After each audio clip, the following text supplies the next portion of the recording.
bienvenue. Je suis Edwige Warnery. Je représente le département de formation continue de Dauphine PSL. J'ai le grand plaisir ce soir d'être avec vous pour ce webinaire inédit portant sur la médiation comme levier stratégique pour l'entreprise, de la gestion de conflits à une nouvelle culture du dialogue. Cet événement vous est proposé dans le cadre de notre parcours certifiant gestion de conflits et médiation qui est pilotée par Isabelle Aoustin RC présente ce soir et que je remercie. Voilà, nous serons ensemble pour 1 heure et demie à peu près jusqu'à 19 heures. Ce webinaire sera découpé en 3 temps. Je fais une rapide introduction, puis ensuite nous laisserons la parole à nos intervenantes ce soir pendant à peu près 50 minutes, 1 heure, et puis ensuite nous aurons une demi-heure de questions-réponses dont je me ferai le porte-parole à travers ce que vous pourrez déposer dans le chat. Voilà, merci encore d'être très nombreux ce soir à nous rejoindre. Alors, je vous présente nos intervenantes, notre directrice, Isabelle Aoustin-RC, médiatrice expérimentée, spécialisée dans la médiation auprès des entreprises publiques et privées, avec plus de 15 ans de pratique en médiation collective. Isabelle intervient aussi comme médiatrice judiciaire auprès de la Cour d'appel de Paris et de plusieurs tribunaux en Île-de-France, présidente également d'une association de médiation, membre de réseaux professionnels. Elle contribue activement à la promotion de cette approche qu'est la médiation. Elle dirige les formations à l'Université Paris-Dauphine PSL et enseigne à Sciences Po Paris. Et j'ai le plaisir aussi de vous dire que cette année, nous fêterons la 40e promotion de notre certificat, puisque nous avons en général entre 2 et 4 sessions par an, ce qui est assez important comme activité pour notre département. Voilà, Isabelle, son parcours d'ancienne dirigeante enrichit également son approche concrète et stratégique de la médiation en entreprise.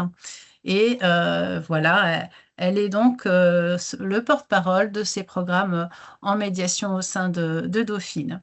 À nos côtés, eh bien, nos invités pour une table ronde inédite. Amélie Vatelet, DRH d'AXA France, membre du comité exécutif depuis 2021, diplômée de Sciences Po. Elle a eu une carrière très riche au sein de différents secteurs comme la grande distribution, l'énergie et les médias, avant de rejoindre AXA il y a une vingtaine d'années. Elle a très tôt porté des projets RH ambitieux relatifs à la mixité, au télétravail et plus récemment l'évolution des métiers IT ou encore la RSE. Elle aborde le pilotage des ressources humaines comme un levier stratégique au cœur des mutations culturelles et organisationnelles et nous fait le plaisir de témoigner ce soir. Également, maître Caroline Ferté, avocate associée au sein du cabinet FIDAL. Elle est spécialiste en droit social. Elle dirige le pôle santé et sécurité au travail du département de droit social de FIDAL Paris. Elle est forte d'une expérience de plus de 30 ans auprès des entreprises dans la gestion de leurs relations sociales et l'accompagnement des transformations à fort impact. Elle est également certifiée en médiation. Alors, quelques mots peut-être sur Dauphine PSL pour celles et ceux qui ne nous connaîtraient pas. Nous sommes une jeune université créée il y a une cinquantaine d'années, dont l'ADN initial était bien les sciences de l'organisation et de la décision. Nous sommes reconnus pour nos formations, notamment auprès des jeunes, en gestion, management, économie, finance, mais également sociologie, et puis bien sûr les mathématiques appliquées à l'informatique et dorénavant aux sciences de données et à l'IA. Et nous avons aussi dans nos murs l'IPJ, l'Institut pratique de journalisme qui fait partie de Dauphine.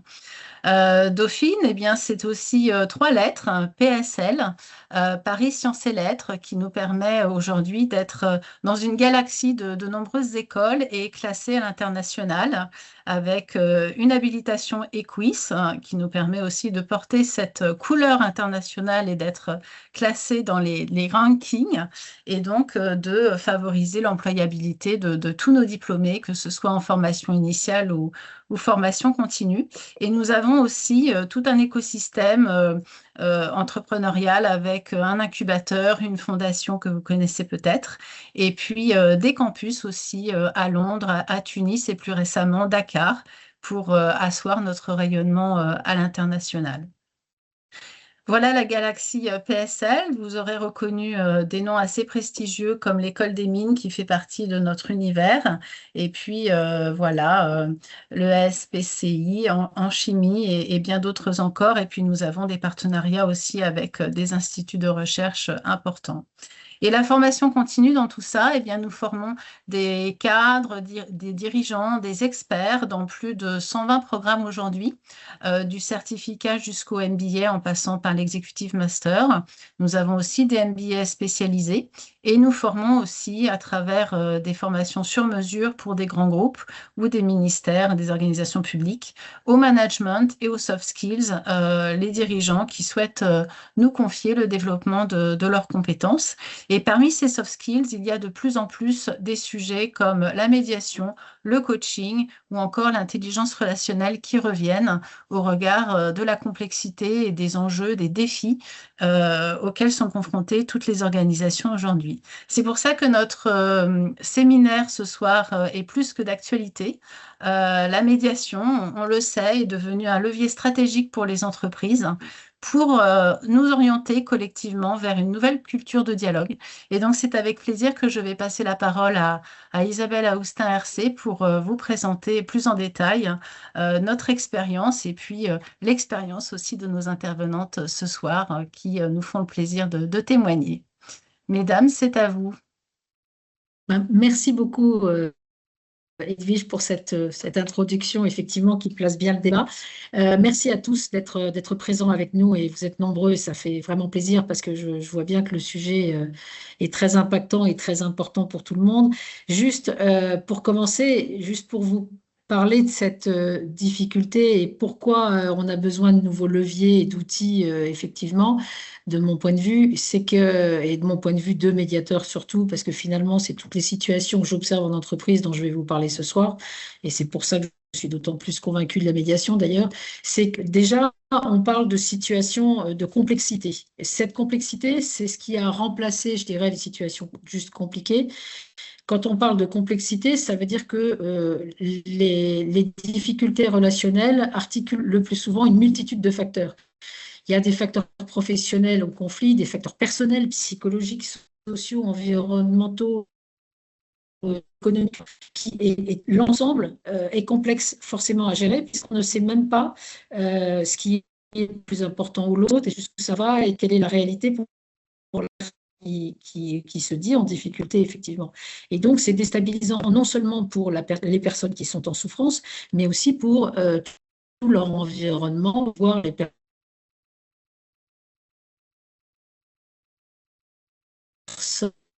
en fait. Donc, cette complexité, ceci étant dit, pour moi, il y a justement beaucoup de tas qui me font penser à cette complexité. Déjà, dans les entreprises, sur l'évolution qu'on peut constater au sein des entreprises sur les difficultés du point de vue des salariés.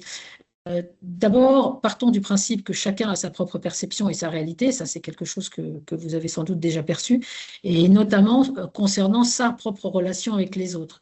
Chacun regarde l'autre, chacun pense effectivement qu'il a d'ailleurs raison dans son approche et dans sa réalité. Et cette réalité est aussi et d'ailleurs, les comportements qu'on observe ne portent pas toujours ou n'apparaissent pas toujours dans ce qu'on observe. Et d'ailleurs, les intérêts ne répondent pas toujours par rapport au comportement observé. La difficulté qu'on peut travail avec l'entreprise, on y reviendra, mais la recherche de confort et de sens des individus est effectivement importante. Recherche de sens, on en parle assez souvent, mais pour moi, cette recherche de sens, elle va avec la recherche d'utilité et de liberté. C'est la volonté de l'individu qui va aller chercher qui a besoin d'une certaine cohérence et qui va aller chercher cette cohérence que dans son rapport au travail, de manière à lui procurer qui va l'aider à faire face à toutes les épreuves, toutes les situations que comporte inévitablement l'exercice de la relation avec des gens qu'il n'a pas forcément choisis dans l'entreprise, bien sûr. Donc, cette recherche de sens, elle est complexe aussi, puisque cette cohérence, vous voyez bien que là aussi, on va être dans la perception. Qu'est-ce qui fait qu'à un moment donné, on se trouve bien? Qu'est-ce qui fait qu'à un moment donné, on bascule vers la souffrance et vers quelque chose, une relation qui est déséquilibrée avec l'entreprise ou avec des collègues? C'est pas si simple. Ensuite, on a évidemment aussi un engagement dans les entreprises, ça on en parle aussi beaucoup, qui est remis, qui semble remis en question avec de nouveaux sujets de difficulté. Évidemment, je ne vous pas cite quelques exemples, mais des indices conflictuels qu'on peut observer. On a beaucoup de turnover, on a des difficultés de recrutement, ça représente quelque chose d'assez nouveau pour les groupes. Le quiet quitting, dont on parle aussi beaucoup, c'est ce qu'on appelle la démission silencieuse, c'est que les gens restent en poste, mais en fait ne participent plus à la vie de l'entreprise. Et ça, ce sont des indices qui sont assez récents, avec toujours cette difficulté d'analyser et de remarquer tous ces indices, surtout quand les gens sont en télétravail et qui ne sont plus en présence. On voit bien que les managers ont du mal à l'identifier, cette remise en question et ces difficultés qui apparaissent.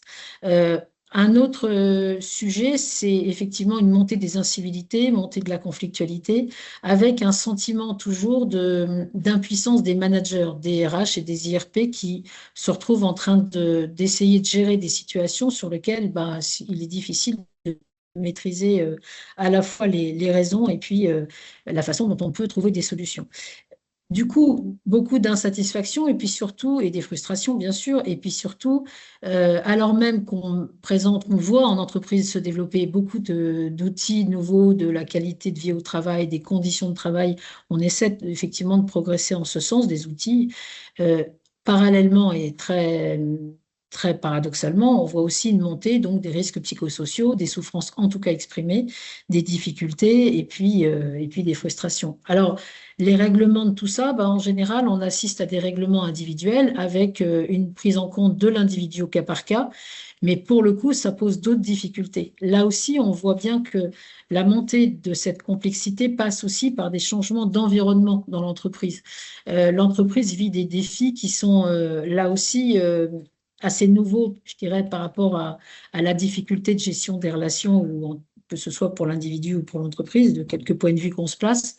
Le premier point, en termes de changement qui est devenu permanent dans cet environnement complexe, c'est l'accélération du temps. C'est vrai que depuis, alors c'est pas seulement depuis le Covid, parce que la digitalisation avait commencé bien avant, mais on voit bien que le temps s'est accéléré et du coup, cette temporalité raccourcie, non seulement est difficile à maîtriser pour les acteurs, mais surtout difficile de répondre à cette accélération du temps avec une montée du stress qui n'est évidemment, là on part dans les risques psychosociaux, mais il y a cette difficulté-là qui va aller vers davantage de pression et de stress.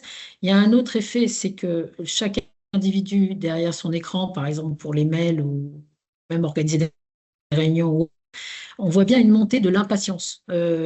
Aussi bien les personnes que les entreprises, que soit l'acteur, il y a toujours un sentiment d'urgence où il faut trouver des solutions. D'ailleurs, on voit bien quand on est appelé en tant que médiateur que l'entreprise dit il faut intervenir. Cette temporalité raccourcie, elle est difficile à gérer puisque l'individu a justement besoin de temps pour digérer, apprécier et puis surtout se sentir serein. Ça suppose une durée, effectivement. Terme également pour les entreprises qui va être un frein à mon sens pour l'innovation, pour prendre le temps de travailler sur cette relation dont on a besoin, etc. Le deuxième élément, c'est l'évolution de la gestion de cette entreprise même qui est passée, en tout cas dans les faits, par une gestion et plus par les managers, avec la mise en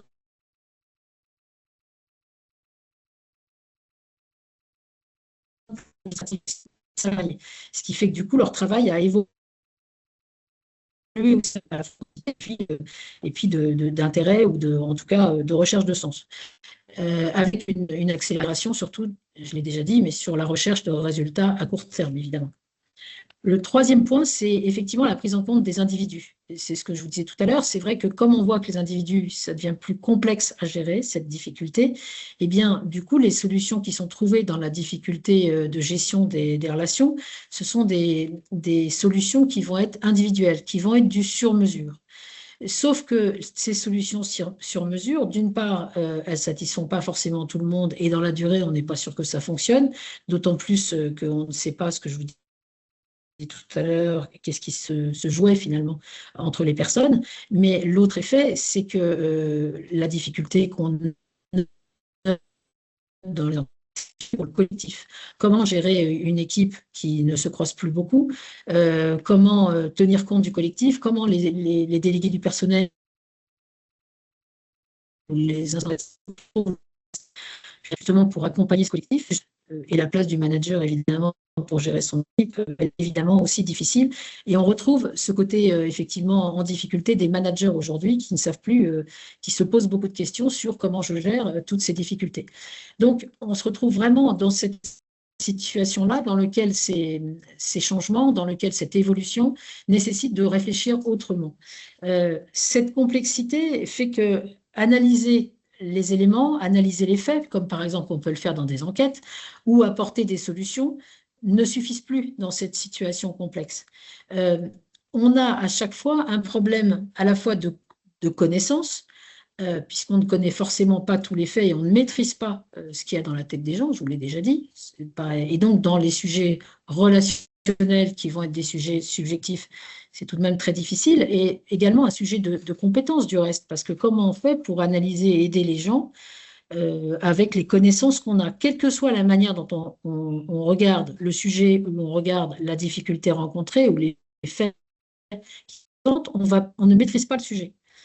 Puisque la complexité naît de facteurs de perception et s'appuie sur une réalité qui est celle de la personne. Et d'ailleurs, quand vous interrogez une autre personne qui est en difficulté avec la première, la perception qu'elle a et la réalité qu'elle va vous exposer ne correspond pas à ce que vous avez dit la première personne, ce qui est évidemment à la fois assez fort et à la fois reflète bien la réalité et la difficulté de l'exercice, justement. La perception, ce n'est qu'une traduction d'une réalité. Et quand on traduit la réalité, ben, on voit bien que la marge d'erreur, elle est d'autant plus importante que l'émotion, lorsqu'on est en difficulté ou lorsqu'il y a des conflits, est inséparable de la réalité. L'affect dans la réflexion pour trouver des solutions à leur sujet et à leurs difficultés. C'est là où, effectivement, cette multiplicité qu'est la complexité nécessite d'aller chercher d'autres outils, mais nécessite aussi de tenir compte de ce qu'est l'autre, de la réalité de l'autre. Et donc, suppose qu'on arrive à relier, à comprendre ce qu'est l'autre, tenir compte à la fois de ce qu'il est, de la relation, de chaque élément en même temps, et puis aussi de tous les environnements dont on a parlé il y a quelques minutes. Tout ça arrive dans un facteur, dans un périmètre d'incertitude, puisqu'on voit bien que l'incertitude a envahi également tous les aspects de notre vie. Puisqu'on ne peut pas maîtriser ce que chacun a dans la tête, puisqu'on ne peut pas maîtriser tous les éléments dont on a besoin avec cette temporalité raccourcie, ni les conséquences des actions ou des solutions qui sont trouvées, on voit bien que l'avenir est encore plus complexe à prétendre maîtriser, en fait. Et c'est là que, face à l'incertitude, on se dit qu'il faut agir, il faut trouver des solutions. Et d'ailleurs, c'est le réflexe qu'on a tous en entreprise, c'est assez logique. La difficulté, c'est qu'on peut se tromper, c'est ce qu'on disait il y a quelques minutes.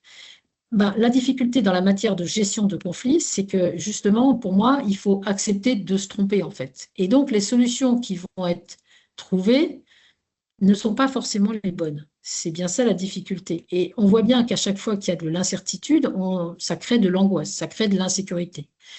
Donc, accepter cette angoisse qui est liée à cette incertitude, accepter de se tromper, fait partie maintenant de la réalité et fait partie de la façon de gérer toutes ces difficultés. Et le plus grand frein pour gérer cette incertitude et pour gérer cette complexité, c'est le frein qu'on se pose à soi-même d'essayer de trouver coûte que coûte des solutions et à court terme, puisque la difficulté elle est bien présente et qu'il faut tout de suite trouver des solutions.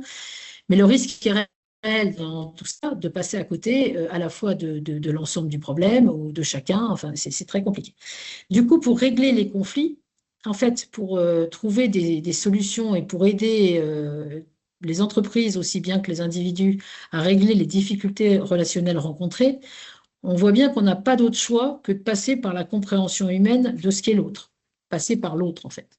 C'est ça la clé. Et chacun dépend de l'autre avec qui justement il se dépêche. C'est ça, là, ne s'entend pas. C'est là qu'on voit l'indépendance, la nécessité d'aller s'appuyer sur l'autre pour arriver à trouver ce qu'on cherche et de trouver des solutions qui seraient adéquates. Et seules les personnes qui sont réellement impactées, voire qui sont en souffrance, peuvent faire ce travail. Seules ces personnes qui sont pas bien, qui sont en difficulté, peuvent relier les événements sans réduire les éléments, sans aller réduire les choses jusqu'à comprendre et à pouvoir acquérir des certitudes, ce qui serait certes sécurisant, mais qui ne va pas forcément les aider parce que le risque est grand de passer à côté de ce qui est essentiel. Donc, le sujet n'est pas de simplifier ou de réduire ou d'oublier des choses. Le sujet, c'est de prendre tous les sujets de chacun et de travailler avec chacun pour clarifier ce qui nous oppose avec une double logique, réfléchir aux contradictions, mais réfléchir aussi aux complémentarités. Avec, puisqu'on est en entreprise, toujours ce double niveau d'intervention, de chercher à la fois les solutions entre les personnes, mais aussi chercher des solutions qui vont satisfaire le collectif qui est autour. Parce qu'en entreprise, on n'est jamais tout seul, en fait. Donc, même s'il n'y a que deux personnes qui sont en difficulté, les autres autour sont évidemment impactés. Pour ne pas parler des sujets de conflits collectifs dans lesquels, effectivement, chaque acteur est impacté et se demande comment pouvoir agir et avancer. Du coup, avec ce changement de paradigme, c'est vrai qu'on voit bien qu'on est obligé de tenir compte de ce qu'est l'autre pour avancer soi-même dans sa propre complexité. D'où l'intérêt d'avoir des outils, d'avoir ce levier de la médiation qui va permettre de gérer précisément la complexité et l'incertitude. On est vraiment là-dedans. Et il s'agit en médiation d'aider chacun, non pas à trouver des solutions tout seul, ou non pas pour le médiateur de trouver des solutions, ce qu'il serait bien incapable de faire évidemment, mais d'aider chacun à rétablir la communication avec l'autre. Et grâce à des interactions, grâce à un travail d'accompagnement effectivement de ce tiers qui, lui, n'est pas impacté par les émotions, ou qui effectivement est extérieur, neutre et du coup impartial aussi, à ce moment-là, c'est bien en aidant chacun et en reliant les deux que chacun va pouvoir avancer et travailler sur la perception et la compréhension de ce qu'est l'autre, et puis travailler également à trouver des solutions avec cet autre avec qui on se retrouve en difficulté. Et aujourd'hui, c'est vrai qu'on ne voit pas d'autres possibilités de travailler avec l'autre, puisque c'est bien l'autre qui va nous permettre d'avancer, de progresser, de se développer, de trouver du sens, de l'utilité, de la reconnaissance de ce qu'on est. Ça passe quand même par une compréhension, qu'on le veuille ou pas, de ce qui s'est passé, de l'autre, etc. Donc tout ce travail je dirais, ce travail systémique, ce travail dans la complexité est indispensable, mais on voit bien que cette compréhension de la complexité, elle est difficile, d'autant plus qu'on se sent insécurisé par les conflits, par les émotions. Et c'est vrai que la médiation qui crée un cadre sécurisé grâce à la confidentialité des échanges, grâce à la liberté de venir travailler dans la médiation ou pas, ça crée un contexte et ça crée une sécurisation des personnes qui leur permet de travailler justement à remettre en cause leur certitude et à travailler sur une co-construction, d'abord une compréhension de l'autre et ensuite seulement une co-construction de ce qui peut être la relation à l'avenir. Donc la médiation, elle intervient bien au niveau de la relation entre les personnes, pas sur les faits qui vont être très réducteurs, ni sur les personnes, parce qu'on n'est pas psychologue, on n'est pas médecin, donc on ne peut pas se contenter de travailler sur effectivement la gestion de la souffrance. Ça, pour le coup, effectivement, les médecins accompagnent les personnes qui se retrouvent en difficulté dans les entreprises, les psychologues et d'autres métiers. Mais le médiateur, il va donc travailler au niveau de la relation. Ce contexte et ce niveau d'intervention est essentiel. Le médiateur, grâce à ce processus structuré, qui est bien prévu par les textes, qui réglemente la médiation, parce que la médiation est bien un processus réglementé, donc dans lequel il y a des règles, il y a un processus structuré, il y a une posture de médiateur qui s'impose à tous si on veut faire de la médiation.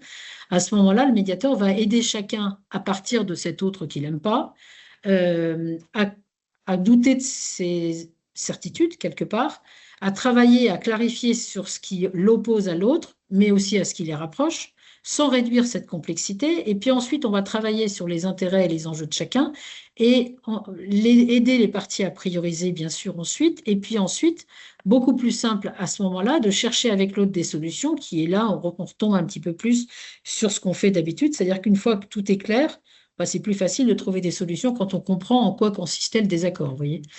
Et du coup, dans ce contexte sécurisé, chacun se concentre sur ce qui lui pose problème ou pas, et chacun se concentre sur la relation avec l'autre. C'est là qu'on voit que la médiation, c'est vraiment le levier qui permet de gérer à la fois la complexité, l'incertitude, et finalement aide chacun à retrouver un bien-être dans l'entreprise, et puis surtout à pacifier, j'allais dire presque, parce que oui, une fois qu'on a rétabli la communication, on peut même se disputer sereinement, j'allais dire, puisque ça fait partie de la vie, mais effectivement à retrouver une relation sereine et qui permet à chacun de retrouver une place très sécurisée et du sens, du coup, à ce qu'il fait et à son avenir et à tout ce qui l'oppose. Voilà. Je voulais vous parler de ça. Isabelle, Oui. je me permets juste de t'interrompre parce qu'en fait, on a eu des petits soucis de son par moment, c'était un petit peu haché.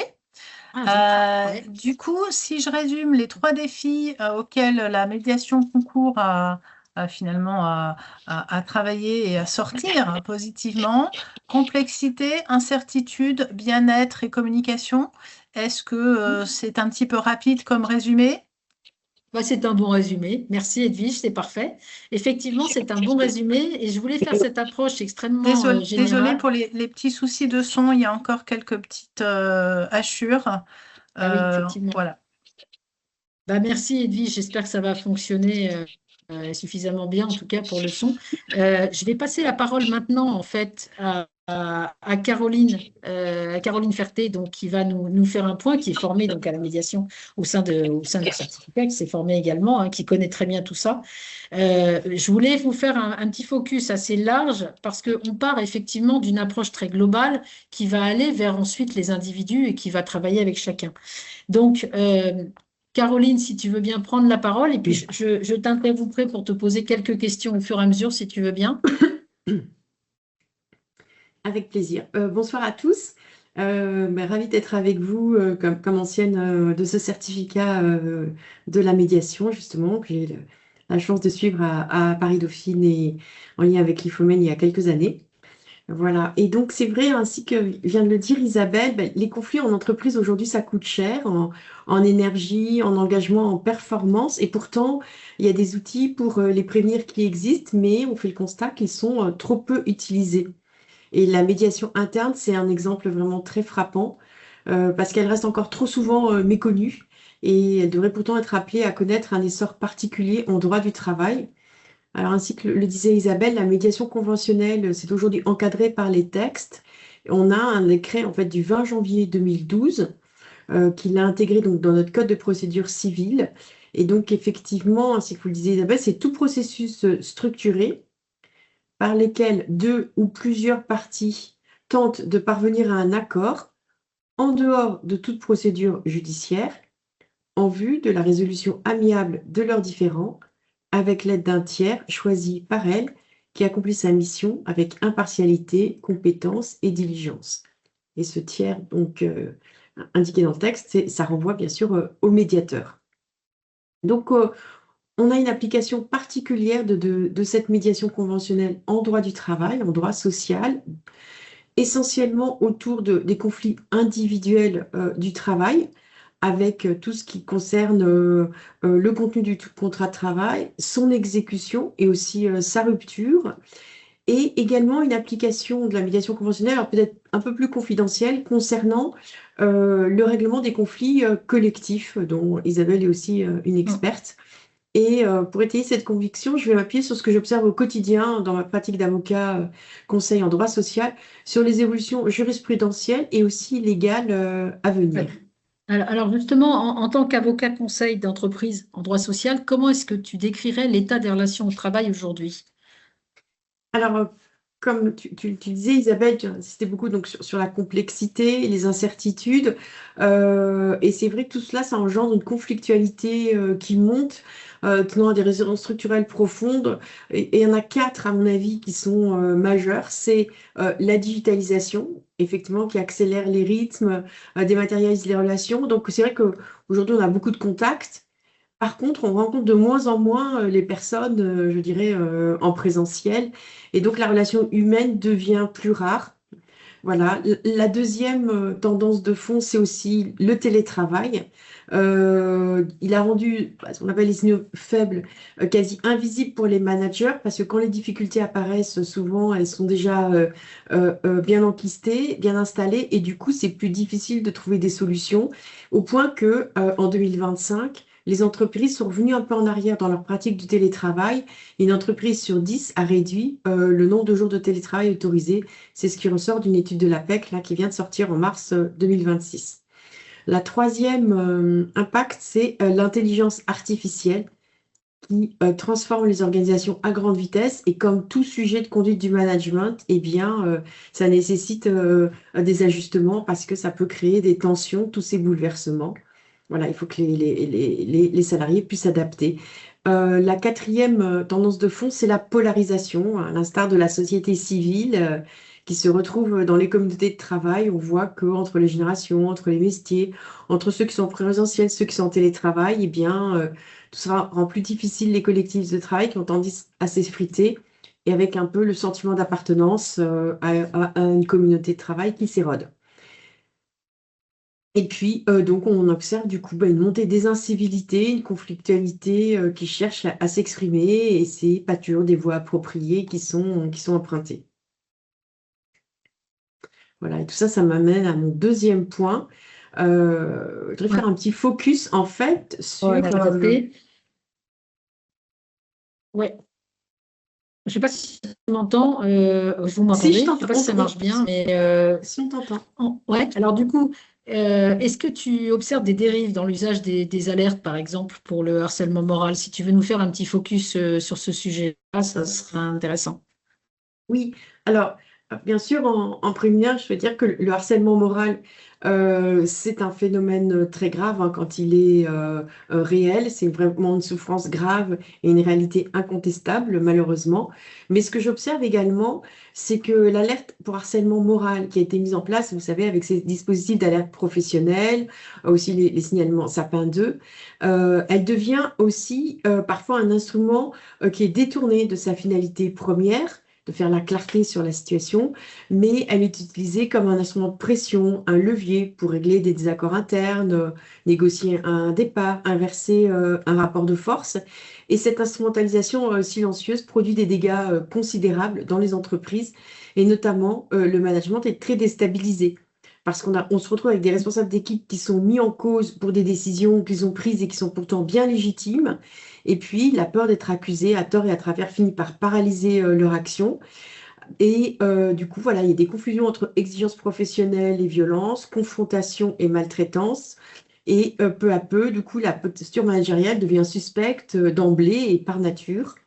Et surtout, ça fragilise en fait les véritables victimes de harcèlement moral parce que il y a une sorte de banalisation du harcèlement moral hein, qui a tendance à se diluer. Donc, on affaiblit la protection de ceux qui en ont réellement besoin.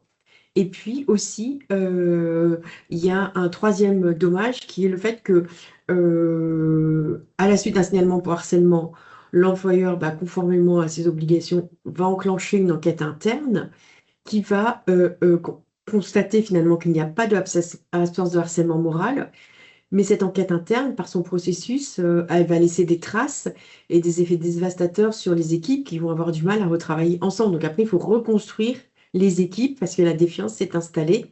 Donc, toutes ces réalités-là appellent à un changement de paradigme.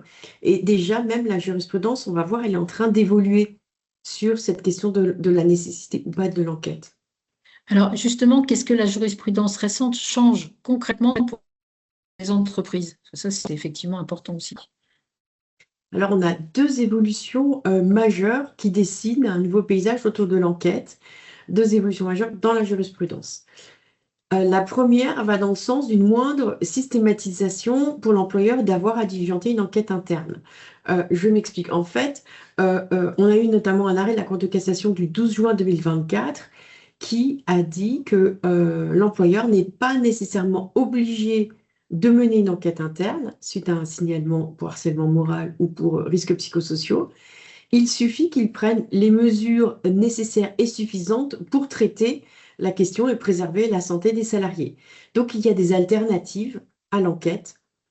Donc, cet exemple nous vient de l'affaire de 2024, où on est dans un contexte de réorganisation, et la DRH avait adressé plusieurs messages à son directeur général pour l'interpeller. Elle faisait valoir des différends avec une collègue, et elle se plaignait également de son positionnement dans la nouvelle organisation.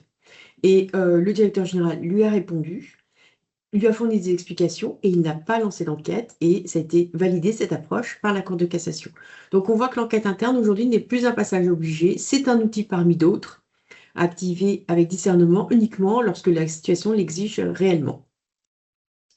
Alors, une deuxième évolution autour de l'enquête qui peut vraiment être délicate là, pour l'employeur, c'est que la jurisprudence est en train d'alourdir les contraintes qui pèsent sur l'enquête sous deux angles.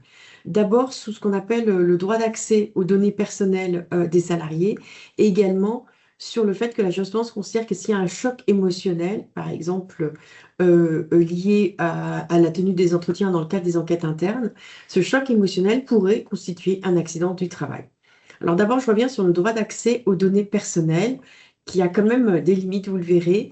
Le Conseil d'État, dans un arrêt du 1er décembre 2025, impose que quand il y a une enquête qui est faite, des comptes rendus d'audition, les personnes qui ont été auditionnées, et notamment les personnes qui ont été alléguées comme les auteurs d'un harcèlement, peuvent avoir accès à leurs données personnelles. Donc, les données de l'enquête appartiennent aux personnes qui ont été auditionnées. Et le Conseil d'État, dans cette décision donc de fin d'année dernière, est en harmonie avec la Cour de cassation, qui l'avait également dit dans une décision du 10 juin 2025. Oui, le salarié a droit d'avoir communication de ses données personnelles. Alors toutefois, il y a quand même des limites à ce droit d'accès, et l'employeur peut refuser, notamment s'il estime que la demande est excessive. Alors, la Cour de justice de l'Union européenne vient de le rappeler dans un arrêt tout à fait récent du 19 mars 2026, vous voyez, de la semaine dernière, qui a estimé que l'employeur pourrait ne pas donner suite à une demande de droit d'accès aux données personnelles d'un salarié si cette demande, en fait, constitue un abus de droit. Et l'abus de droit, c'est notamment le cas si, en fait, au lieu que cette demande de droit d'accès aux données personnelles, la finalité, c'est vérifier que, dans le cas du contrôle sur des données personnelles, que tout a été fait dans les règles de l'art. Là, en fait, les personnes le détournent de cette finalité pour se constituer un avantage probatoire en vue d'un futur litige. Et là, maintenant, la jurisprudence, en tout cas au niveau européen, va être vigilante et va vérifier qu'on n'est pas dans un cas d'abus de droit, et sinon, on est légitime à refuser l'accès aux données personnelles. Et puis, alors, je reviens sur la question du choc émotionnel qui est reconnu comme un accident du travail. Ça, c'est une évolution lourde de conséquences parce que la jurisprudence, vous savez qu'en matière d'accident du travail, il y a une présomption. S'il y a un accident qui se produit sur le lieu de travail, c'est présumé un accident du travail. Et la Cour d'appel de Versailles l'a reconnu là, dans un arrêt récent du 9 octobre 2025. Il y avait en fait une salariée qui est mise en cause dans une enquête interne. Et lors des entretiens, les auditions qu'elle a dans le cadre de cette enquête, elle estime être la cible d'accusations qu'elle juge diffamatoires. Et à l'issue de cet entretien, elle estime qu'elle a subi un choc psychologique et elle a même dû être hospitalisée. Et le médecin a établi un lien entre cette hospitalisation et l'entretien où elle estime avoir été malmenée et a reconnu donc qu'on était en présence d'un accident du travail. La Cour de cassation a aussi la même approche. On avait un salarié qui avait été mis en cause publiquement lors d'une réunion dans un contexte social tendu. Et à la suite de la réunion, le salarié fait une déclaration d'accident du travail pour choc émotionnel. Et ce choc psychologique a été qualifié également d'accident du travail. Donc ça incite quand même à la vigilance du côté des employeurs, de tout manager qui est amené à faire des entretiens. Donc on se rend compte que l'enquête interne peut exposer davantage là où elle était censée protéger, et du coup, on a l'alternative de la médiation qui a vraiment toute sa place comme instrument de régulation des tensions dans l'entreprise. Alors, justement, concrètement, qu'est-ce que la médiation apporte pour toi alors que l'enquête n'apporte pas? Bah, si j'essaie de faire un peu une symétrie entre l'enquête et la médiation, je verrais quatre grandes différences. D'abord, l'enquête et la médiation n'ont pas le même objet. L'enquête, elle va chercher une vérité factuelle, retrouver les faits, désigner des responsabilités. Or, comme l'a expliqué Isabelle, la médiation, ça cherche à restaurer la relation et à construire une solution partagée entre les parties prenantes, solution à laquelle elles adhèrent et qui est du coup une solution pacificatrice. L'enquête, elle va être descendante. Voilà, on investigue, hein, il y a un enquêteur qui instruit, qui auditionne, qui conclut. Les parties un peu subissent le processus, alors que la médiation, on dirait, c'est plus horizontal. Et là, ce sont les parties elles-mêmes qui décident avec l'aide d'un tiers neutre, qui est le médiateur, qui ne tranche pas, mais lui va faciliter le dialogue pour conduire les parties vers une solution qui va émerger dans la discussion. Ensuite, troisième point, l'enquête, elle va polariser, elle va un peu créer deux camps. Il y a la victime présumée et la personne mise en cause. Et elle va imposer à l'équipe, aux personnes auditionnées, de se positionner pour l'un ou pour l'autre. Alors que la médiation apaise, elle travaille sur les ressentis, les attentes, les perceptions, pour permettre à chacun de bien comprendre l'autre, voilà, d'accepter, d'entrer un peu dans le point de vue de l'autre et d'avancer vers une solution qu'on construite. Et puis, troisième point, la médiation, c'est surtout, hein, comme le disait Isabelle, l'avantage de la confidentialité. Ce qui est dit entre les parties dans le cadre de la médiation ne peut pas être utilisé dans un autre cadre. C'est une garantie essentielle, hein, cette confiance, grâce à la confidentialité, ça permet aux personnes de se livrer. C'est vrai que souvent, dans la médiation, on voit qu'il y a beaucoup d'émotions. Voilà, donc tout ça, l'enquête n'offre pas une telle protection. Surtout qu'on voit qu'aujourd'hui, les données personnelles sont transmises pour l'enquête. Et donc, le médiateur, voilà, concrètement, il va intervenir dans un espace neutre, en créant un climat d'écoute. Il va favoriser la circulation de la parole et vraiment, c'est remettre de l'humain dans les procédures. Voilà. Et voilà, par rapport à trop de process, là, l'humain est remis vraiment au centre. Et pour l'employeur, dernier avantage, c'est sur le plan de l'obligation de prévention. Parce que en proposant une médiation, l'employeur démontre qu'il a agi et ça rentre dans le cadre de son obligation de prévention en matière de santé au travail. Depuis 2015, vous savez, c'est une obligation, ce qu'on appelle de moyens renforcés. Mais alors justement, sur le plan juridique, la médiation suffit-elle à couvrir l'employeur face à son obligation de prévention?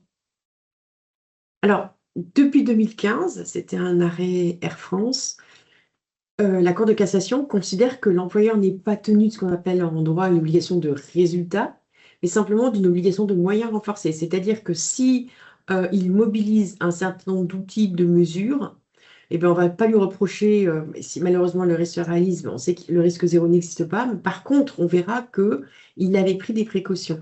Et proposer une médiation aux parties, ça rentre vraiment dans l'obligation de prévention de l'employeur parce que c'est un moyen qui aide à trouver une solution.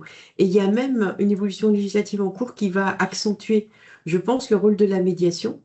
C'est une proposition de loi qui a été déposée le 23 décembre 2025 par l'ancienne ministre du Travail, Astrid Panosyan-Bouvet, qui est désormais députée. Et cette proposition de loi, en fait, elle reprend une recommandation des assises du travail qui s'étaient tenues, vous savez, en avril 2023, et qui proposait d'instaurer dans les principes de prévention, dans le Code du travail, il y en a 9, d'en instaurer un 10e et de le mettre en première place, et que ce principe de prévention, c'est l'écoute.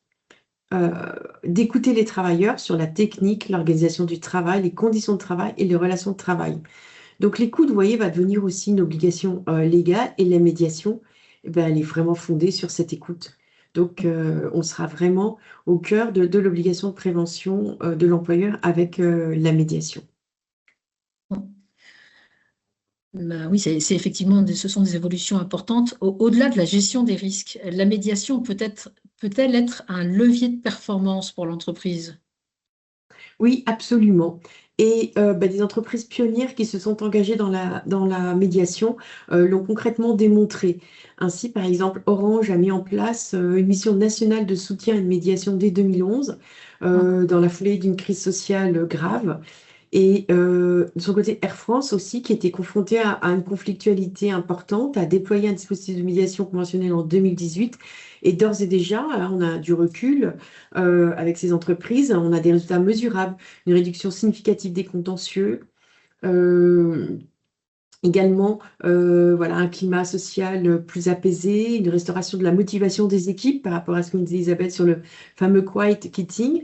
On voit que c'est un facteur aussi pour rehausser l'engagement des équipes, de reconstruire les collectifs de travail. Donc tout ça, c'est très bénéfique, au point qu'aujourd'hui, la médiation, et ça, je ne vais pas anticiper sur ce que va nous dire Amélie Watelet, mais on est exactement dans ce sujet-là. La médiation s'inscrit aujourd'hui pleinement dans des politiques de qualité de vie et de conditions de travail, hein, la QVCT, et dans les démarches RSE, parce qu'elle responsabilise les parties prenantes, elle favorise l'écoute, et donc, même avec la directive européenne, vous savez, sur la CSRD qui va inciter les entreprises à faire des reportings en matière de durabilité, eh bien, elles devront rendre compte, ces entreprises qui sont concernées par la CSRD, de leurs pratiques sociales, de gouvernance. Donc, la médiation, eh bien, ça pourrait être un indicateur de la performance extra-financière mesurable et valorisable des entreprises. Donc finalement, on voit qu'en optimisant les relations humaines, la médiation renforce le capital humain, elle pacifie les conflits, elle libère de l'énergie pour le travail. Donc c'est pas un coût comme les conflits. Voilà, j'avais démarré en disant que les conflits, voilà, c'est très coûteux pour l'entreprise. Et donc c'est un investissement dont l'impact est tangible si on accepte aussi de parier sur le moyen long terme. D'accord. Un dernier mot pour conclure mon intervention? Donc, je dirais que trois choses. Que la médiation, voilà, c'est pas un outil doux pour des situations douces, mais c'est aussi un outil vraiment puissant pour des situations difficiles, complexes, où le droit ne peut pas tout, où le droit va créer, voilà, quelquefois la décision de justice, c'est difficile à comprendre et à accepter par les parties. Là, voilà, c'est une décision que les parties auront construite, issue de la médiation. Ensuite, l'enquête interne, on voit que ça a été longtemps un réflexe automatique et elle peut s'avérer compliquée. Et que c'est un outil risqué, voilà, avec les évolutions jurisprudentielles qui se dessinent. Et donc, et troisième point, c'est le plus important à mes yeux, ben, la médiation, c'est vraiment quelque chose de profondément humain. Et aujourd'hui, voilà, de redonner à partir d'un examen du travail réel, de permettre aux parties, voilà, aux managers en entreprise, de réinvestir une parole grâce à l'écoute, de découvrir des solutions et un chemin ensemble, voilà, avec cette solution qui tient compte de l'autre. Vraiment, c'est un changement de paradigme, mais c'est aussi remettre de l'humain au cœur de l'entreprise et ça, c'est vraiment très positif. Merci beaucoup, Caroline. Alors, je vais passer la parole à Amélie Watley, qui donc va nous parler de son expérience de médiation et de tout ce qu'elle a fait justement par rapport à la médiation dans l'entreprise. Merci beaucoup Isabelle, merci aussi à toi Caroline. Bonjour à toutes et à tous. Alors, je suis Amélie Watley, je suis DRH d'AXA France, qui est donc la filiale française du groupe AXA. Et on s'est rencontrés, Isabelle et moi, effectivement, dans le cadre de ce projet proactif que nous avions de développer et de mettre en place une cellule interne de prévention et d'accompagnement via la médiation, en renfort d'un certain nombre d'initiatives qui, effectivement, s'intègrent dans notre accord QVCT et qui portent un certain nombre de volets, dont des travaux assez avancés autour de la santé mentale ou encore un programme dédié au sujet des incivilités. Et donc, ça a été évidemment bien mis en exergue à de multiples égards dans un environnement de travail marqué par l'accélération des transformations, la complexité des organisations et puis une forme d'intensification à travers ces multiples réorganisations et évolutions des modalités de travail via notamment le télétravail et beaucoup d'autres choses. La question de la gestion des conflits s'imposait à nous comme un enjeu structurant pour AXA France, bien que n'étant pas, comme les deux exemples précédemment cités, comme le cas d'Orange ou d'Air France, dans des situations de conflictualité importantes. Ce n'est pas particulièrement le cas chez AXA France. Et donc, pour nous, la médiation, c'était vraiment un intérêt de prévention et d'accompagnement, à la fois en amont et en aval, de toute situation de conflit potentiel, et plutôt dans une approche interpersonnelle, en tout cas à ce stade de notre maturité, puisqu'on a lancé ce dispositif de médiation il y a de ça un petit peu plus de 2 ans. Évidemment, comme cela a été évoqué à plusieurs reprises, il y a un certain nombre de situations de risques psychosociaux dans l'entreprise qui incluent des tensions relationnelles ou des conflits au travail. Elles impactent potentiellement directement la santé des collaborateurs, le fonctionnement du collectif, avec toutes ces notions autour de l'absentéisme, des engagements, la dégradation du climat social et évidemment, à l'échelle de l'organisation, des enjeux, et encore une fois, ça a été évoqué à plusieurs reprises, des enjeux à la fois humains et économiques. Au-delà des chiffres, notre conviction, c'est que si ce conflit n'est pas traité, eh bien, ça fragilise la confiance, ça alterne durablement la performance collective et puis, de manière ultime, la culture de l'entreprise, sa performance.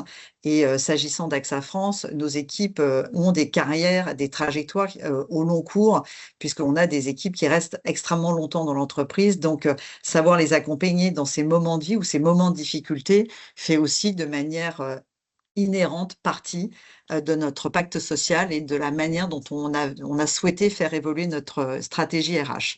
Alors peut-être 2 mots de cette stratégie RH que nous appelons Care and Dare. Donc Care, prendre soin, donc en créant les conditions d'un environnement de travail qui soit attentif aux personnes et à leur situation.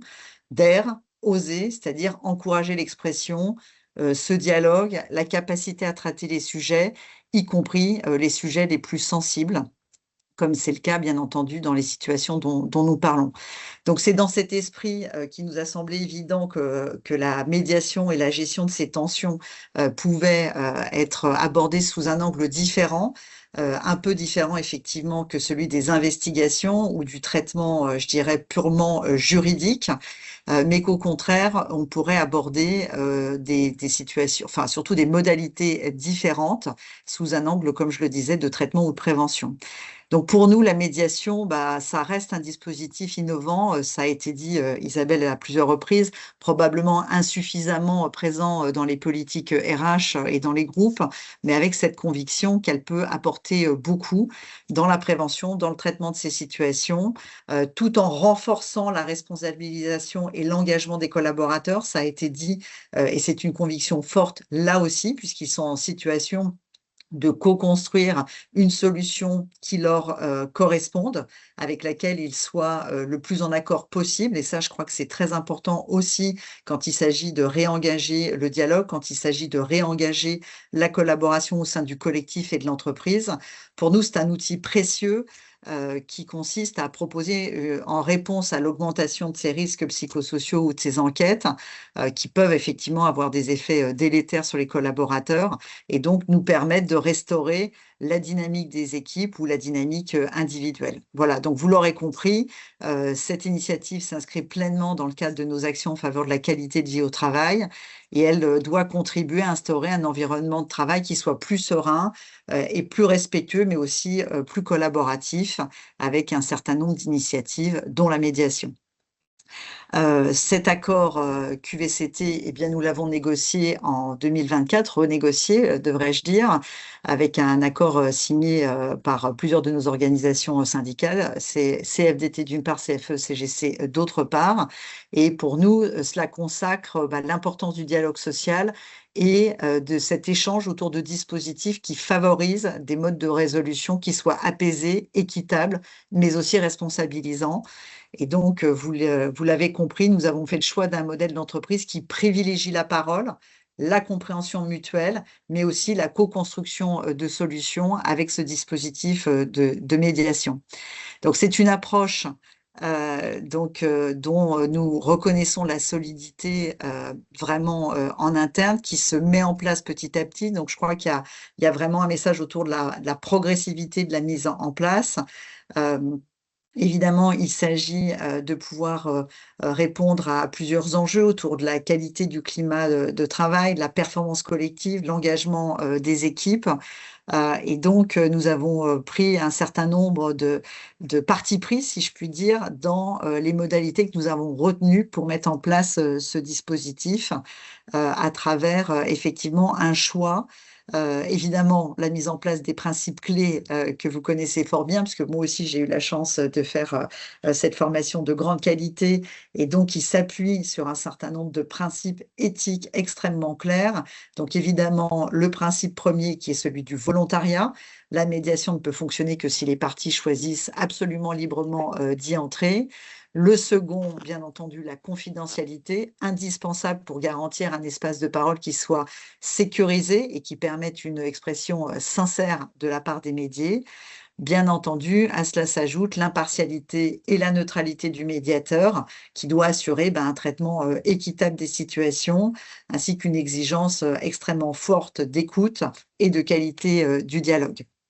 Le deuxième point que j'avais envie de partager avec vous à travers notre expérience, c'est le rôle que joue la gouvernance qui nous semblait déterminante puisque, comme je vous l'indiquais, c'est un choix de développement d'une médiation interne qui est donc logée au sein de la DRH avec des médiateurs, j'y reviendrai dans un second temps, qui sont des profils RH. Mais il nous semblait essentiel d'avoir une gouvernance qui soit pluridisciplinaire, qui permette d'associer bien entendu les ressources humaines, mais aussi la déontologie et la sûreté. C'est ce qui nous permet d'avoir une véritable diversité de regards et qui nous permet d'apprécier avec le plus de justesse possible l'éligibilité des situations et donc de garantir ce cadre qui soit à la fois rigoureux et équilibré. Et donc, pour nous, c'est cette combinaison entre des principes solides d'une part et une gouvernance structurée qui nous permet d'installer de manière durable la confiance dans ce dispositif et de pouvoir l'installer petit à petit depuis ces 2 dernières années. Donc, je voulais vous parler de la sélection des médiateurs parce que je pense que ce choix d'avoir des profils RH de manière parfaitement assumée est vraiment très important pour nous parce que ce choix, il s'appuie à la fois sur l'expérience de ses collaborateurs, bien que la posture soit très différente, puisque ça a été dit, on n'est pas dans la résolution de la problématique en lieu et place des médias, mais au contraire, on est bien dans cette facilitation de la résolution par les médias à travers cette approche de la médiation. Donc, ces professionnels sont formés, ont suivi ce cursus et nous animons régulièrement cet entretien et cette montée en compétences au-delà d'une supervision que toi, Isabelle, réalises au fur et à mesure de manière à pouvoir monter en compétences et en appropriation. Et ça, je crois que c'est quelque chose d'extrêmement vertueux, d'extrêmement précieux du point de vue du développement des compétences. Et bien sûr, ce qui nous semble extrêmement important, c'est de nous assurer d'avoir un dispositif qui soit identifié, qui soit dissocié du reste des responsabilités RH que les uns ou les autres puissent avoir au sein de l'organisation. Et c'est quelque chose qui fonctionne bien et qui, au-delà de ça, à titre individuel, constitue une véritable opportunité de développement pour les collaborateurs qui ont intégré ce dispositif et qui réalisent ces missions pour partie de leur temps de travail. Donc, ils sont médiateurs pour partie, mais ils exercent aussi d'autres activités. Et ça, c'est aussi un parti pris que nous avons choisi et qui est aussi intéressant en termes de modalités. Donc, peut-être un mot également sur l'activation de la médiation, c'est-à-dire que nous avons conçu ce dispositif pour qu'il soit facilement accessible et agile également, de manière à pouvoir être très réactif, ce qui nous semble être une dimension essentielle lorsqu'une situation de tension émerge, pour pouvoir proposer rapidement une réponse qui soit adaptée et d'éviter que le conflit ne s'installe ou alors ne s'intensifie. Donc, une fois que la demande est formulée, une analyse rapide est réalisée qui permet d'évaluer l'éligibilité. Donc, je parlais de l'équipe multidisciplinaire donc, qui évalue cette demande et puis ensuite d'engager, si nécessaire, le processus de médiation dans des délais qui soient le plus rapide possible et qui soient également maîtrisés. Donc ça, je pense que c'est un point qui est très important pour nous en termes d'actionnabilité et qui permettent effectivement de répondre rapidement à des situations qui seraient difficiles. Nous avons pour ce faire créé un dispositif de communication pour bien expliciter ce dispositif avec une adresse dédiée qui permette effectivement de collecter toute demande ou tout besoin qui émergerait. Et ça, c'est volontairement simple et accessible, ce qui permet à tout collaborateur qui souhaite se saisir du dispositif, eh bien, de faire émerger et d'engager un échange de manière à pouvoir qualifier la demande. Donc, vous l'avez compris, la cellule de gouvernance procède ainsi à l'analyse rapide de la situation, en lien si nécessaire avec les parties concernées, afin de valider cette éligibilité de la demande. Et puis, si la médiation est confirmée, alors un médiateur est désigné, prend contact avec les parties, et donc s'ouvre alors le process que vous connaissez, un process structuré qui s'appuie sur des entretiens individuels, puis, si les conditions sont réunies, sur des temps d'échange communs. Et donc, vous le savez, l'objectif n'est pas de trouver une solution qui soit imposée, mais au contraire de permettre aux parties de co-construire elles-mêmes un accord qui les satisfasse dans un cadre sécurisé et qui soit accompagné. Je terminerai par quelques messages d'expérience, de retour d'expérience après ces premières années. C'est vraiment que ce dispositif, comme tout dispositif qui introduit une nouvelle manière d'aborder les situations, eh bien, la médiation suppose une acculturation progressive, évidemment une bonne communication, comme je l'indiquais. Il faut vraiment, vraiment investir sur cette dimension de manière régulière. Et puis, elle invite aussi à changer de regard sur le conflit, non plus comme une situation à trancher, mais plutôt comme une opportunité de dialogue à reconstruire. Alors évidemment, il faut faire face à des freins qui peuvent subsister,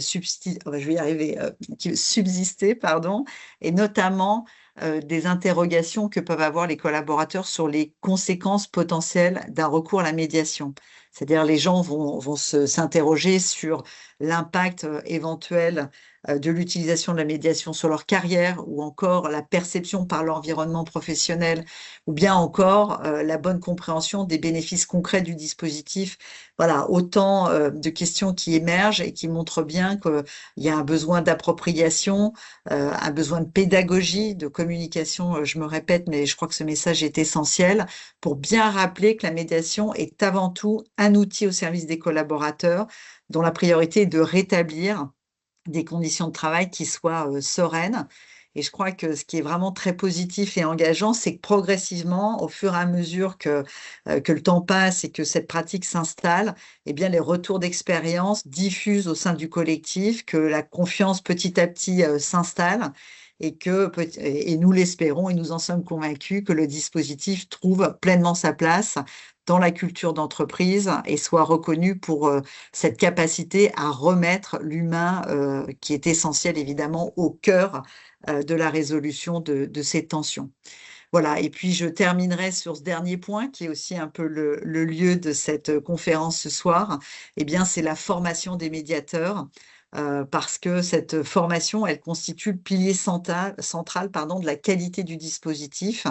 Je vous l'ai indiqué, nous nous sommes formés, nous sommes certifiés, nous avons fait le choix d'un parcours qui soit exigeant, avec la formation portée par l'Université Paris-Dauphine, avec une approche qui soit disciplinaire des conflits et de leur mode de résolution, avec ce souhait d'avoir à la fois des fondamentaux, en particulier la compréhension fine de la posture du médiateur qui est au cœur de la démarche, pour poser des bases qui soient indispensables mais pas suffisantes à elles seules, c'est-à-dire que c'est bien la pratique, c'est bien le développement de ces compétences qui permettent d'ancrer véritablement la médiation dans l'entreprise, et puis d'avoir des médiateurs qui soient aguerris. Et donc, c'est pour ça que j'y reviens, la supervision régulière des échanges entre pairs joue un rôle déterminant pour enrichir les pratiques et pour vraiment ajuster les postures. Et donc, c'est cette articulation entre formation, pratique, partage d'expérience qui, à mon sens, garantit dans la durée la qualité et la crédibilité du dispositif. Je vous remercie. Merci beaucoup.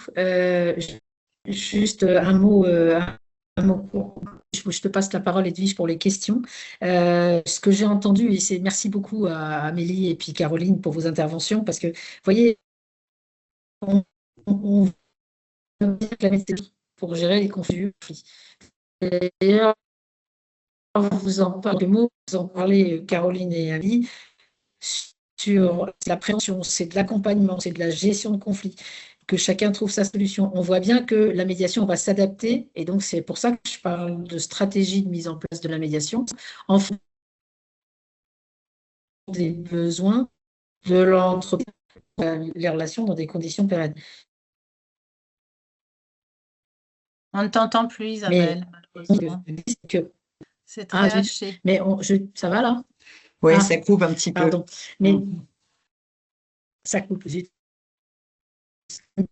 Mais bien le rôle important de la gouvernance aussi dans tout ça, c'est que c'est un choix aussi. C'est le choix de faire du sur-mesure. À la fois, Amélie disait, c'est finalement assez simple. Oui, enfin, je suppose un peu de boulot. Et puis quand même, de respecter la structuration dans la réponse, puis la formation d'un médiateur qui est quand même effectivement essentielle aussi. Tout ça pour bien sécuriser les parties pour qu'ils puissent se concentrer sur ce qui les oppose. Et en même temps, à chaque fois, et Caroline l'avait bien dit, c'est bien de s'appuyer sur l'humain, en fait, pour travailler sur l'ensemble de cette complexité et de ce qu'on ne maîtrise pas finalement. Donc, merci beaucoup à vous. Edwige, je te passe la parole sur les questions. Je ne sais pas si tu as noté des choses. Oui, merci beaucoup. Oui, quelques questions bien précises. Une première question à destination de Caroline Ferté qui concerne les enquêtes. Vous avez évoqué l'accès à des données personnelles. À quel type de données personnelles le salarié peut-il avoir accès justement pendant cette enquête? Il faut que vous puissiez réactiver votre micro.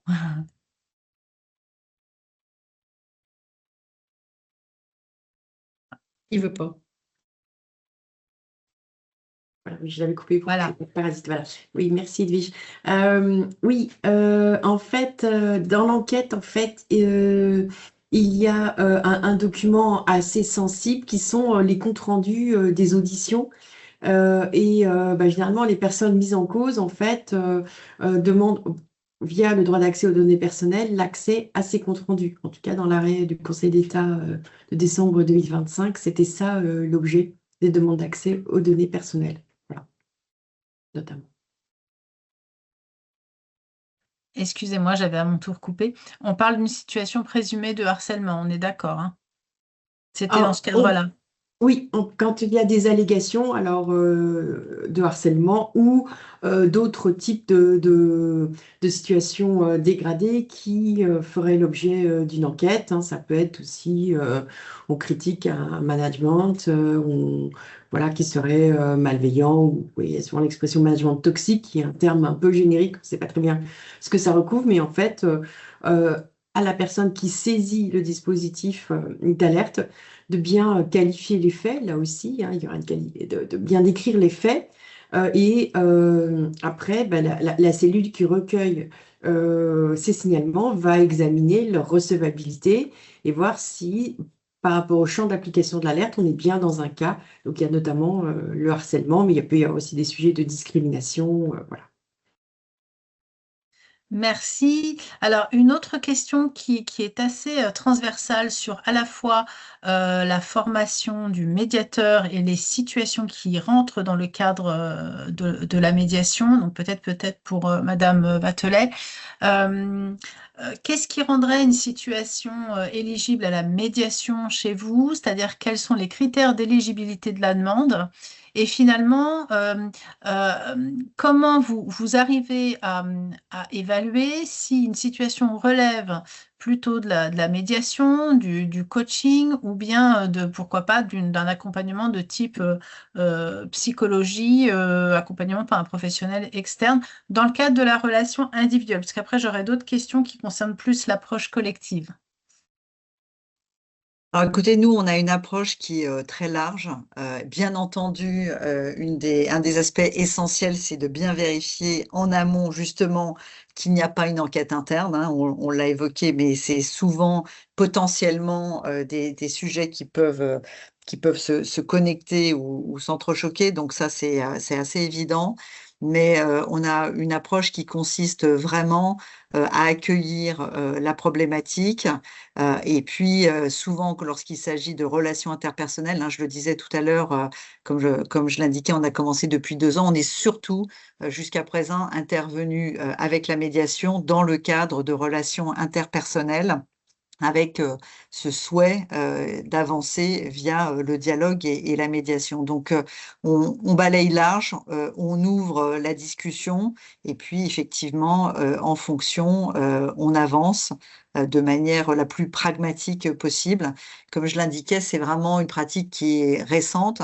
Donc, quand un collaborateur nous en fait la demande, ça procède déjà d'une intention marquée et d'un intérêt et d'une volonté de pouvoir réamorcer une phase de dialogue. Et ça nous semble être bien entendu la qualité première pour pouvoir aller de l'avant. Merci. Du coup, peut-être par comparaison, quel facteur empêcherait de lancer une médiation selon vous? Je pense qu'on l'a indiqué. Après, il y a enfin, en particulier la typologie de situation où on est en particulier dans un lien plus ou moins direct avec une investigation. Et donc là, pour des raisons assez évidentes, on suspend et on ne va pas du tout sur ce registre-là. Un autre exemple, si je peux me permettre, c'était Air France qui l'avait souligné, c'est que quand il y a, par exemple, il y a une situation de violence, eh bien, c'est pas un cas d'ouverture d'une médiation. Voilà, il peut y avoir des situations qui ne sont en soi pas adaptées à la médiation. Voilà. Après, juste pour compléter, il faut aussi que ce soit une demande de médiation. C'est-à-dire que quand vous disiez tout à l'heure, est-ce que c'est du coaching, est-ce que c'est, je sais pas, d'autres outils, ce qui peut toujours arriver, bah en fait, si le salarié, c'est pour ça qu'Amélie répond pas forcément directement, c'est que si le salarié fait une demande de médiation, c'est cette demande de médiation qui va être étudiée. Et effectivement, de la même manière chez Air France ou Orange ou La Poste ou autre, eh bien, l'entreprise va choisir si elle donne droit à cette demande de médiation ou si au contraire elle la refuse.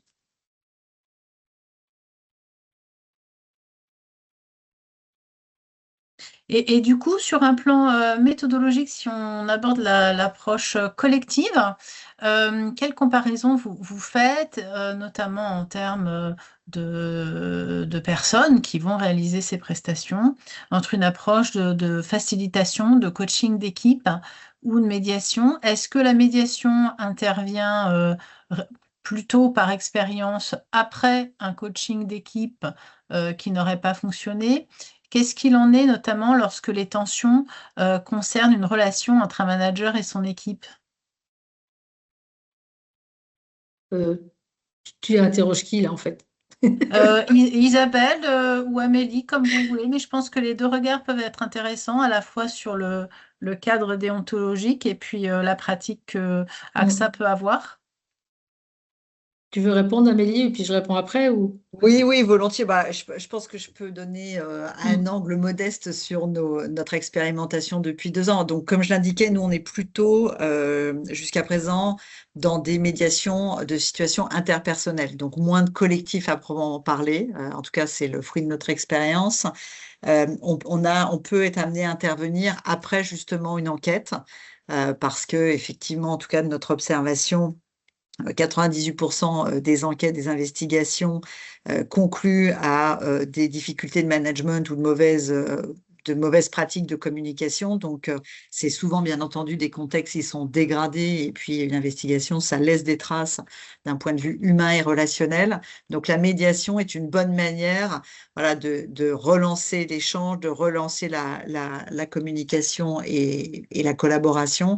Et voilà, ça, c'est un exemple plus concret pour nous d'opportunités offertes par la médiation de venir restaurer le collectif après des expériences comme celle-ci qui peuvent s'avérer délicates dans la dimension et la dimension individuelle et la dynamique individuelle et collective. Voilà. Ouais, tout à fait. Moi, juste pour compléter ça, c'est vrai que quand il s'agit d'outils, en tout cas moi en tant que médiateur, je sais que je suis souvent appelée, et Amélie vient de le dire, après des enquêtes, effectivement, avec des résultats qui ne donne pas satisfaction, en tout cas aux personnes qui ont diligenté l'alerte. Et donc, c'est vrai que là, pour le coup, la médiation est toute trouvée. Parfois, il y a aussi quand même des médiations où on nous demande d'intervenir, d'organiser des médiations pendant une enquête, voire avant une enquête. Ça peut être à tout niveau, cette intervention de médiation. Après, sur le choix des outils, c'est vrai qu'à l'issue de la médiation, il arrive assez souvent, je trouve, que les personnes ou les entreprises décident un coaching. J'en ai encore deux là, où effectivement, à l'issue de ça, entre un manager et son collaborateur, l'entreprise ensuite a diligenté un coach, donc plutôt après la médiation. Mais je dis ça, mais en même temps, dans les histoires que me racontent les gens, il peut y avoir des coachings avant. Et pour le coup, des coachings qui n'ont apparemment pas suffi, puisque ça, c'est pas réglé complètement, qui n'ont pas suffi à gérer ou en tout cas à rétablir la communication entre les personnes. Donc, c'est là où c'est bien la difficulté du reste de tous les acteurs et des entreprises, c'est que tous ces outils-là peuvent être mis en place après ou avant, selon un petit peu le choix à la fois des personnes qui vont accepter ou pas, de l'amiable ou pas d'ailleurs, et puis de l'entreprise qui va choisir aussi en fonction de ses aspects budgétaires et puis d'essayer d'arriver au même résultat, au meilleur résultat possible pour eux, quoi. Voilà. Je ne sais pas si ça répond à ta question. Après, sur le collectif, quand il y a des conflits collectifs, je réponds plus là-dessus. C'est vrai qu'il arrive aussi qu'il y ait tout un collectif ou toute une équipe qui va s'en prendre, qui va dire, le manager, ça se passe pas bien, et ça arrive effectivement relativement souvent. Là, moi, je serais plus partant sur une médiation, mais c'est aussi parce que je ne suis pas coach. Donc, vous voyez, ma réponse, elle n'est pas très objective sur l'histoire. Il faut quand même reconnaître. Alors, il y a une question qui revient souvent. Est-ce que la médiation est un levier pour régler des tensions entre les générations? C'est un C'est un... exemple parmi d'autres, mais voilà, deux fois la question. Qui veut répondre? Chez AXA, Moi, j'ai est-ce que des c'est exemples. un Non, sujet? honnêtement, je peux pas dire que ça soit un angle qui nous semble, qui nous semble être saillant. Bon, d'abord, je vais avoir une conviction forte sur le sujet. On a une politique en matière d'inclusion qui est extrêmement engagée et de très longue date. Donc, on travaille énormément sur le multigénérationnel. Il y a 4 générations parmi les 14 000 collaborateurs d'AXA France. Donc, je pense que la chose la plus précieuse, c'est au fond ce que les collaborateurs disent de nous et justement cette attention portée à l'inclusion, à la diversité, quelles que soient les singularités des collaborateurs. C'est ce qu'au au contraire fait notre force. Et je peux pas dire qu'on observe, et on a, pardon, je vais pas jusqu'au bout, on a une enquête tous les ans. Alors, on a, comme beaucoup de boîtes, une enquête de climat interne, donc ça 2 fois par an. On a une enquête dédiée QVTC, donc, au QVCT, pardon, où on rentre bien entendu, comme de nombreuses entreprises, sur l'ensemble des items. Et on a une enquête dédiée à l'inclusion et à la diversité, donc qui permet de traiter l'ensemble des grands sujets, dont le sujet multigénérationnel. Donc c'est pour ça que je peux vous répondre de manière quand même étayée sur le fait que c'est plutôt vécu comme une force, et en particulier à l'heure de ces grandes évolutions technologiques où la solidarité, le reverse mentoring, c'est-à-dire des jeunes qui viennent accompagner la montée en compétences de collaborateurs moins aguerris aux technologies. Il y a beaucoup de solidarité au contraire. Donc en tout cas, je pense que je ne mettrai vraiment pas sous l'égide du multigénérationnel le sujet des conflits. Mais voilà, après, c'est des situations d'entente interpersonnelle, voilà. Mais je voudrais vraiment pas rentrer dans, on met les gens dans les cases parce que leur âge, parce que leur genre, parce que voilà, leurs origines ou que sais-je encore. Après, Ouais. c'est la dimension relationnelle entre 2 personnes dans une situation de travail avec bien souvent des caractéristiques, et Isabelle, tu l'as fort bien posé de manière introductive, avec des caractéristiques qui sont multifactorielles. Voilà, on vient au travail avec sa vie dans les poches ou dans le sac à dos. C'est ça, Oui, on mais sent bien l'importance des ouais, politiques portées par la gouvernance et c'est ça. des stratégies RH plus globales qui vont permettre déjà de poser un cadre de relation et voir peut-être des chartes de bonne conduite ou des chartes managériales. Je ne Oui, sais pas si ça fait partie et des puis, outils que vous avez. oui, des choix de politique, et je pense que ce qu'Amélie dit, c'est important. Vous voyez qu'il y a des outils qui existent. Il y a beaucoup de choses mises en place en sus de la médiation.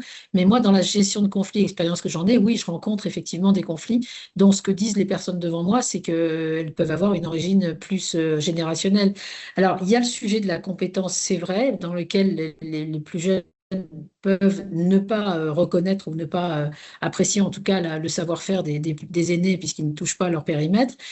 Et en même temps, l'inverse est vrai aussi, c'est-à-dire ce qu'ils sont et pour lequel les plus expérimentés ne vont pas reconnaître le savoir-faire puisqu'ils arrivent.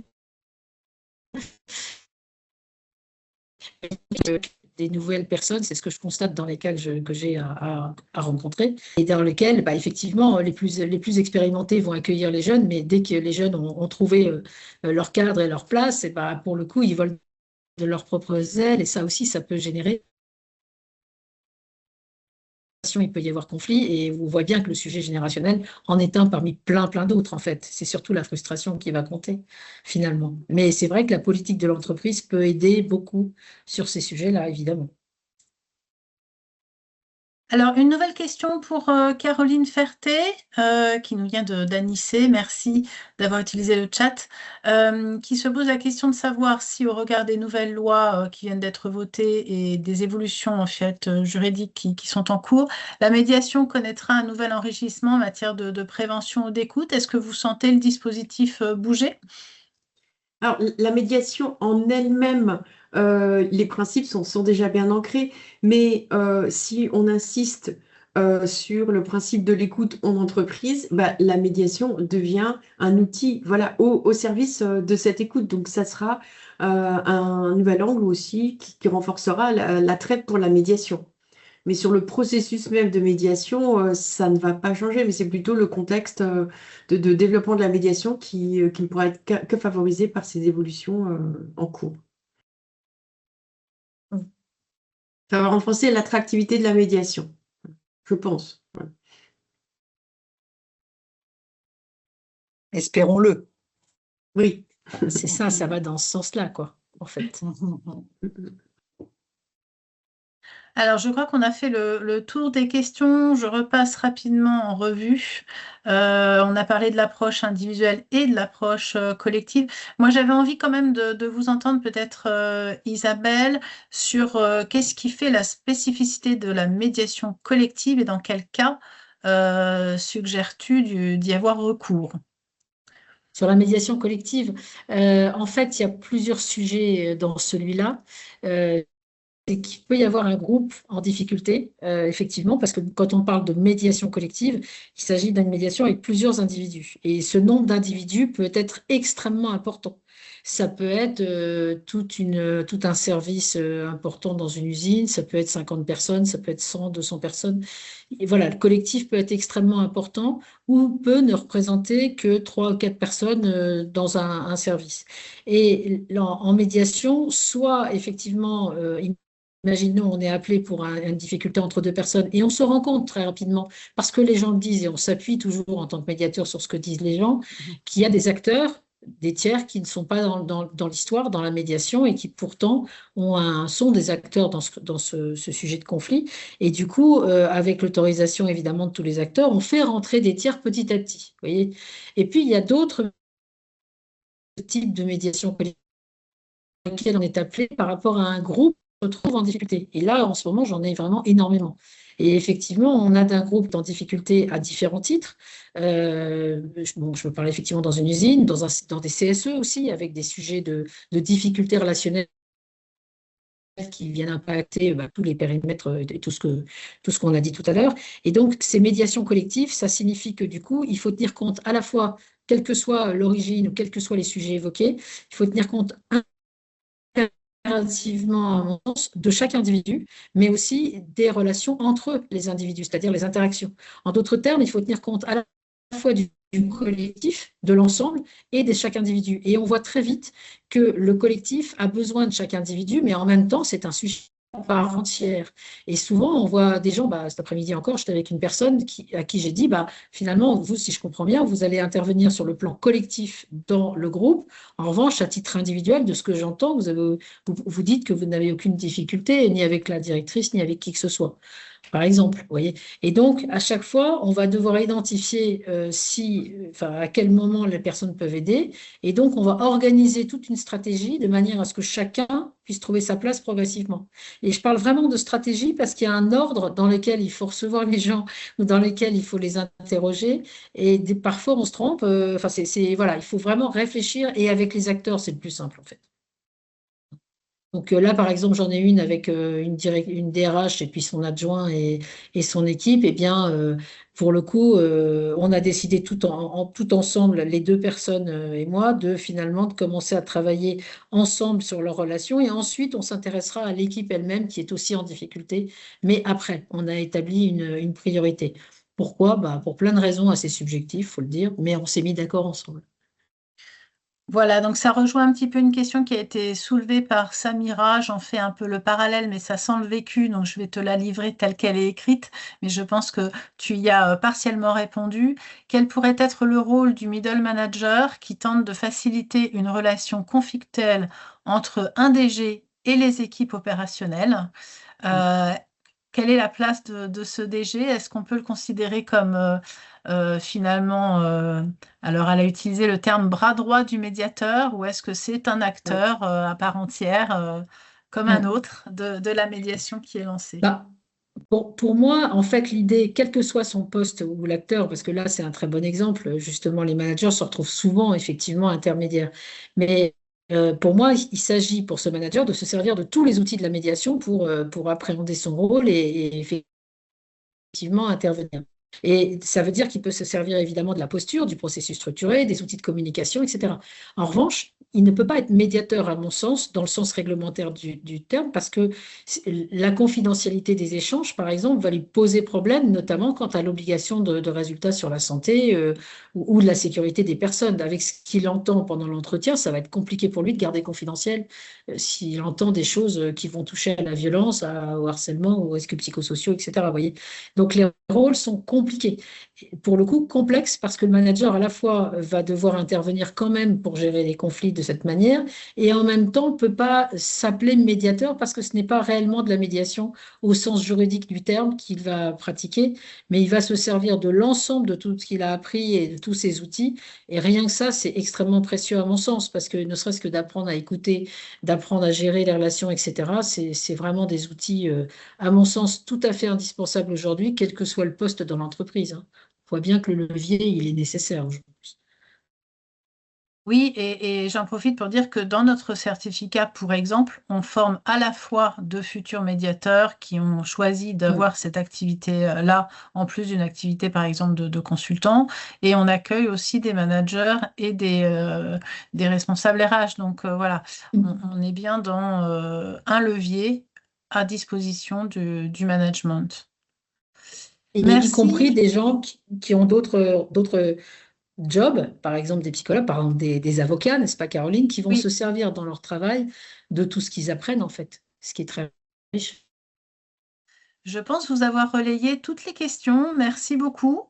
Il y a eu des questions aussi sur le certificat proprement parlé. Je profite de l'instant pour vous dire qu'il y a des réunions d'information régulièrement qui sont proposées, animées également par Isabelle, où on pourra rentrer davantage dans le détail de cette formation certifiante, dont la prochaine rentrée aura lieu en octobre.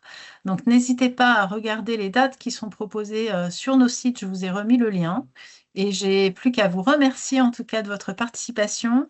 Il est presque 19 heures, donc merci pour votre attention, vos questions. On espère vous avoir fait cheminer sur le chemin de la médiation. Et merci mesdames pour la clarté de vos propos.